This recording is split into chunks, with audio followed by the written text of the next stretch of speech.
Hello student. BSc part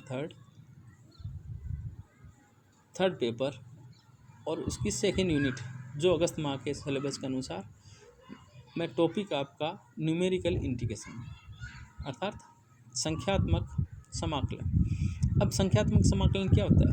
तो जैसे आपने पीछे पढ़ा संख्यात्मक अवकलन, अवकलन का अपोजिट समाकलन होता है, समाकलन का अपोजिट अवकलन होता है। तो अपने को यहाँ पे संख्या न्यूमेरिकल के रूप में अपने को पढ़ना है। तो संख्यात्मक समाकलन का मतलब यह है कि समाकल्य f(x) के संख्यात्मक मानों के समुच्चय से निश्चित समाकलन a to b f(x) dx ज्ञात करने की प्रक्रिया को मूल्यांकन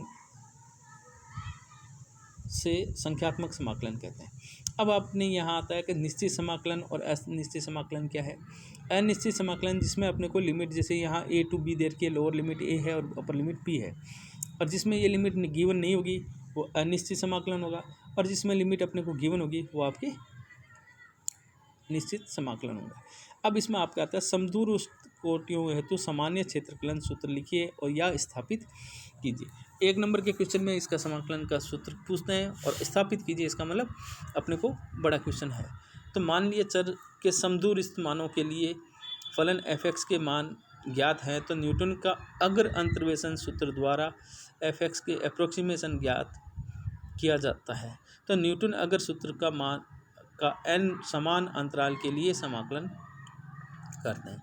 तो जैसे चर x के अपने दोस्त मान लिया x0 plus h, x0 plus 2h, क्योंकि समान अंतराल का लेना है तथा इसका अंतराल a b में को n समान भागों में विभाजित करता है। तो a b माइनस a बराबर nh। तो x0 बराबर a, x1 बराबर a प्लस h, x2 बराबर a प्लस 2h, xn बराबर a प्लस nh बराबर b। इसका मतलब a और b को हमने n भागों में विभाजित किया है।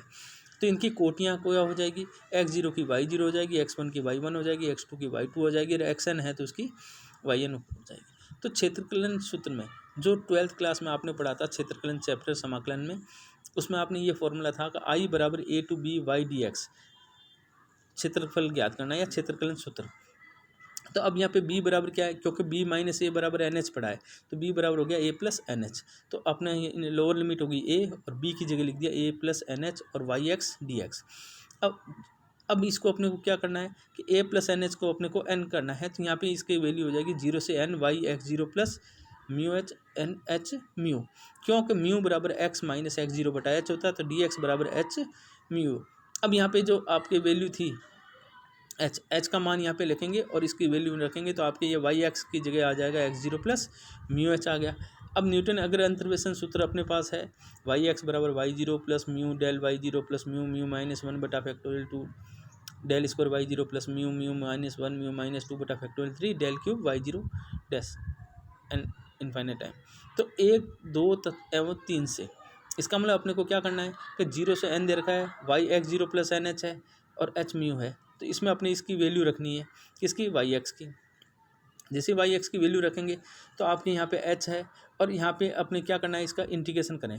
तो आपने देखा होगा कि इसमें जैसे y0 है किसके रेस्पेक्ट में करना है अपने को, डी म्यू के रेस्पेक्ट में। तो जब म्यू के रेस्पेक्ट में करेंगे तो अपने पास y0 कांस्टेंट है, तो म्यू का म्यू आ जाएगा, इसकी लोअर लिमिट 0 है और अपर लिमिट n है, तो आपका पहला पार्ट हो जाएगा इसका एन वाई जीरो, फिर N square by 2 del Y zero plus N cube by 3 minus N square by 2 del cube by zero, और N 4/4 minus N cube plus N square del cube by zero बटा factorial 3। इस type से n+1 पदों तक चलेगा। तो ये आपका किसका आ गया, न्यूटन का अग्र का क्षेत्रफलन सूत्र। ये सामान्य क्षेत्रफलन सूत्र है जिसमें n बराबर 1 2 3 रखने पर अन्य सूत्र भी का नियमन किया जा सकता है।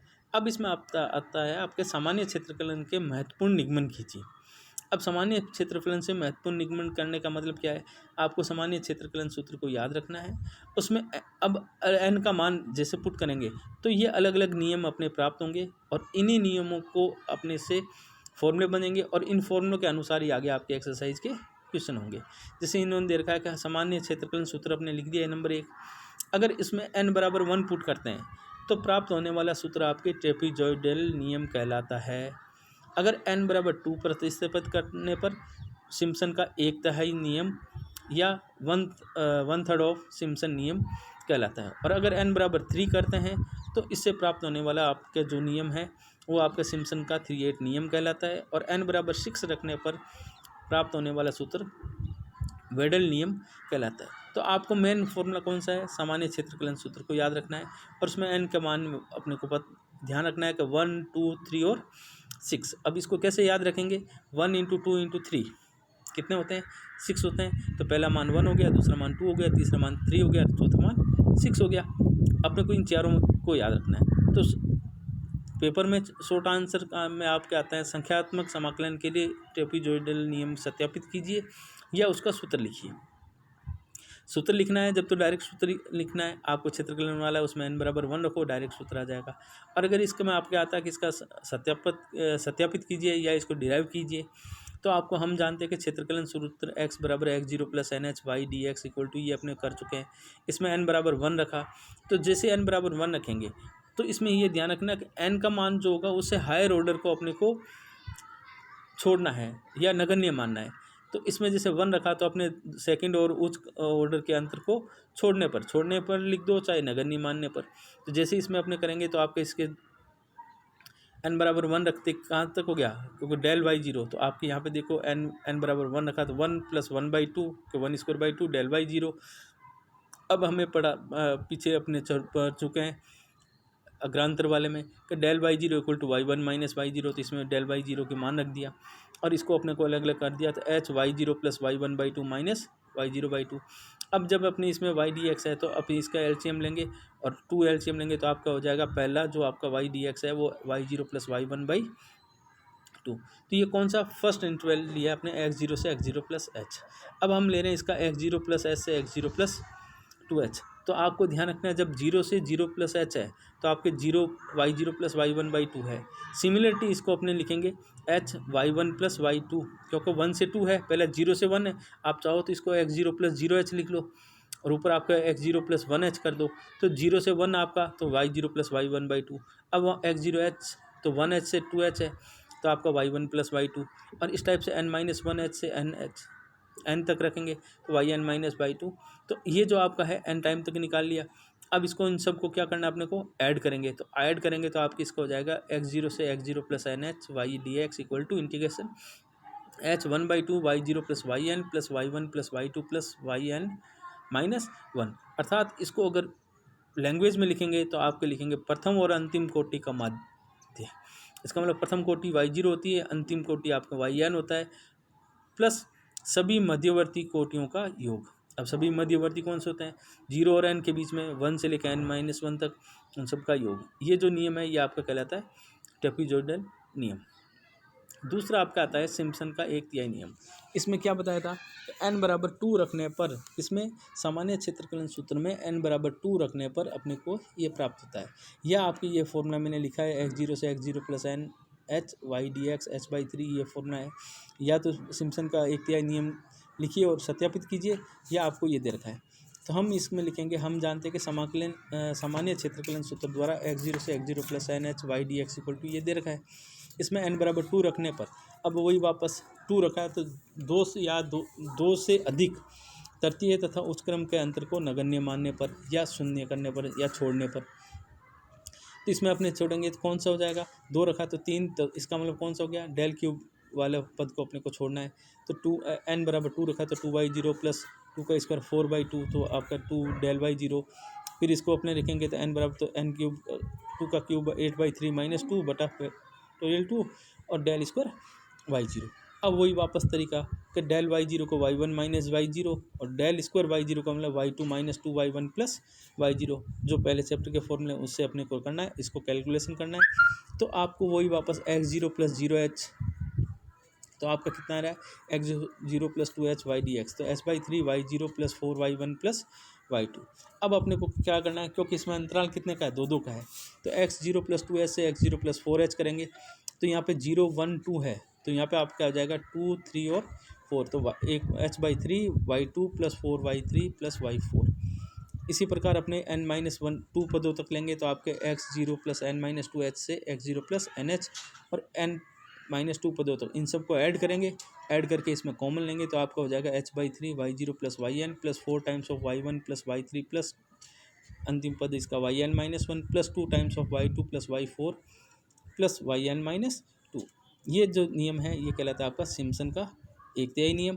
और इसको अगर भाषा के रूप में लिखेंगे तो a to b y d x equal to h/3 चरम कोटियों का योग। चरम कोटियों का योग का मतलब प्रथम और अंतिम के कोटियों का योग प्लस 4 टाइम्स ऑफ विषम कोटियों का योग। विषम कोटि का मतलब 135 n-1 तक प्लस 2 टाइम्स ऑफ सम कोटियों का। y का द्वितीय घात का बहुपद, ये जो है ये आपके द्वितीय घात का बहुपद कहलाता है। सिम्पसन का वेस्टकम नियम या सिम्पसन का 3/8 नियम। इसमें अपने को क्या करना है कि n बराबर वही वापस मैंने याद करने का तरीका बताया था 1 2 3 और इनका प्रोडक्ट 6 होता है। तो आपको पहले मैं 1 रखा, 2 रखा, अब n बराबर आपको 3 रखना है। तो वही तो सिम्पसन का 3/8 नियम लिखिए या 3/8 नियम का सत्यापन कीजिए। तो फॉर्मूले याद करो और याद, अदरवाइज आपको इसका मेथड कर लो तो आपको फॉर्मूले इतनी याद करने की जरूरत नहीं है, क्योंकि क्षेत्रकलन सूत्र एक ऐसा है जिससे अपने डिराइव कर सकते हैं। तो जैसे इसमें दिया है, अपने क्षेत्रकलन सूत्र लिया है n बराबर 3 तथा तृतीय क्रम से उच्च। अब वही वापस है कि जो अपने n का क्रम ले रहे हैं उससे उच्च क्रम के अंतर को क्या करना है, छोड़ना है। तो इसमें कौन सा आ जाएगा, इसमें अपने पास वही आ गया कि 3 तक लेना है और 3 से ऊपर वालों को छोड़ना है। तो अब इसमें वही वापस del y0 del square y0 del cube y0 का मान निकाल के इसमें वैल्यू पुट करेंगे, कैलकुलेशन करेंगे तो आपके इसमें आ जाएगा, पहला पार्ट इसका हो जाएगा x0 से x0 plus 3h y d x equal to 3h/8। देखो पहले 1/8 था तो वहाँ पे h/8 था, यहाँ पे है 3h/8। y0 plus 3y1 plus 3y2 plus y3। फिर नेक्स्ट इसका लेंगे अपने x0 प्लस 3h से इंटरवल x0 प्लस 6h। अब यहाँ पे 3 का क्यों ले रहे हैं, क्योंकि n का मान 3 है, पीछे 2 आया तो 2 का था, पहले में 1 था तो 1 का, तो 3h/8। तो नेक्स्ट इसका निकालेंगे तो आपको हो जाएगा y3 plus 3y4 plus 3y5 plus y6। इसी प्रकार n-3 पदों तक लेना है और इन सबको ऐड करेंगे तो आपका लास्ट रिजल्ट आएगा x0 से x0 plus nh y d x equal to 3h/8 y0 plus yn plus 3 times of y1 plus y2 plus y4 plus y5 plus last पद yn-1 plus 2 times of y3 y6 और अंतिम पद होगा yn-3। इसको अगर भाषा में लिखना चाहें तो 3h/8 चरम कोटियों को योग, इसका मतलब प्रथम और अंतिम का हो गया, plus 2 times of y3 plus y6 plus ये दे रखा है। और इसको जो समीकरण 2 है वो सिम्पसन का 3/8 नियम या वेस्टक नियम को, तथा y तृतीय घात का बहुपद होता है, इसका मतलब y बराबर ax³ plus bx² plus cx plus d। अब लास्ट आपका इसका आता है वेडल नियम या 3/10 नियम को व्युत्पन्न कीजिए। तो वेडल नियम का दूसरा नाम 3/10 नियम भी है। अब वही वापस कौन सी कंडीशन, अब n का मान यहाँ रखना है तो n बराबर 6। तो मैंने आपको नियम बता दिया, 1 2 3 करोगे तो 1 पर पहला नियम आ जाएगा, 2 पर सिम्पसन 1/3 आ जाएगा और 3 पर आपका 3 पर आपका आ जाएगा 3/8 नियम और n बराबर 6 रखना है तो आपको वेडल नियम आ गया। अब इसमें वही रिजल्ट ये फॉर्मूला प्रूफ। तो कौन सा हम जानते हैं कि समदूरस्थ कोटियों के लिए सामान्य क्षेत्रफलन सूत्र। अब इसमें समीकरण में एक में n का मान क्या रखना है 6। जैसे 6 रखेंगे तो 6 रखने पर 7वें पद तथा उसके उच्च क्रम के अंतर को अपने को नगण्य लेने पर, इसका मतलब कहाँ तक लेना है अपने को 5 पदों तक 6 पदों तक लेना है, क्योंकि 7 से ऊपर अपने को 6 तक लेना है, 6 पदों तक इसके मान लिख दिया। अब इसमें वही del y0 del square y0 del cube y0 del 4y0 del 5y0 del 6y0 को मान निकाल के इसमें रखेंगे। नेक्स्ट इसका निकालेंगे तो अपने पहला पार्ट हो गया x0 प्लस 6h बराबर 3h/10। इसलिए इसका मैं दूसरा नाम ये है कि 3/10 नियम भी कह सकते हैं। तो y0 plus 5y1 plus y2 plus 6y3 plus y4 plus 5y5 plus y6। Next इसका लेंगे x0 प्लस 6h से x0 प्लस 12h। क्यों लेंगे, क्योंकि इसके में 6 का अंतराल है। तो इसका आपके जैसे मान आया तो जो मान अपने पास आया है उस मान में अपने को इसमें कन्वर्ट करना है। तो देखो 0 से लेकर यहाँ तक 6 है, तो अपने कहाँ से शुरू हुआ है 6 से शुरू हुआ है। तो 0 क्योंकि यहाँ पे x0 प्लस 0h था से x0 प्लस 6h है। अब यहाँ पे x0 प्लस 6h से x0 प्लस 12h है। तो 6 से शुरू करेंगे तो इन सब में आपको जहाँ 0 है उसमें आपने 6 से बढ़ा दो तो 6y6 प्लस 5y7। तो एक रिजल्ट निकालना है, बाकी इसी प्रकार रिजल्ट अपने को 12 तक लिखना है। अंतिम इसका आ जाएगा x0 प्लस n-6h से x0 प्लस 6h nh। तो अब इसमें मान अपने रखेंगे तो यहाँ पे 6h नहीं है, यहाँ पे nh है। तो 3h/10 yn-6 plus 5yn-5 plus 6y(n-3) plus y(n-2) plus 5y(n-1) plus y(n). अब इस टाइप से ये n पदों तक है, तो इन n पदों को इनको सबको a plus b plus c add करेंगे तो आपका 3h/10 plus y into y0 plus 5y1 plus y2 plus 6y3 plus y4 plus 5y5 2y6 plus y7 plus y8। इस टाइप से ये चलता रहेगा। और ये जो समीकरण 2 है ये आपके वेडल नियम को निरूपित करती है। और ये जो y के 6 घात का बहुपदी होता है तो ax6 bx5 cx4 plus dx3 plus ex² plus fx plus g, तो ये 6 घातीय समीकरण कहलाती है। इसी प्रकार आपके अब जैसे ही दे रखा है कि प्रूव दैट, मैंने एक क्वेश्चन लिया है आपके